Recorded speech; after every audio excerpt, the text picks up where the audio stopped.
in terms of like where pricing is right now versus where it was 3 months ago, 6 months ago, a year ago, a lot of SFR portfolio owners that haven't sold are trying to figure out what they lost, right? And where the market is right now and where it's heading. You guys talk to a lot of SFR portfolio owners. Your messaging has changed with those guys pretty dramatically over the last, few months, couple of quarters.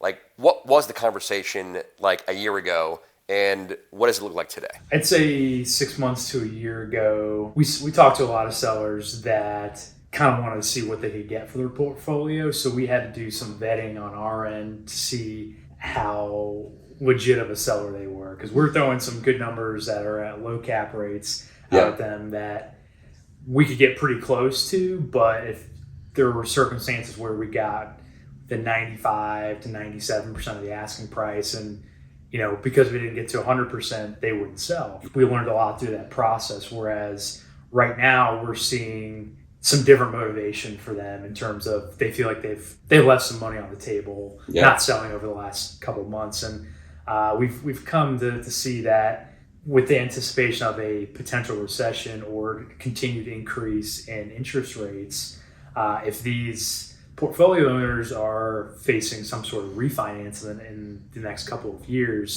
they're either looking to sell or looking to refinance soon. So kind of understanding their motivation has been a big part of what we've been trying to do over the last couple of months. So it's interesting. So like what I hear you saying is like before we had a lot of sellers that were like thinking about being sellers, and we used to come to them with like a price, and unless they got that price, they weren't sellers because they were sure the market was going to keep going up.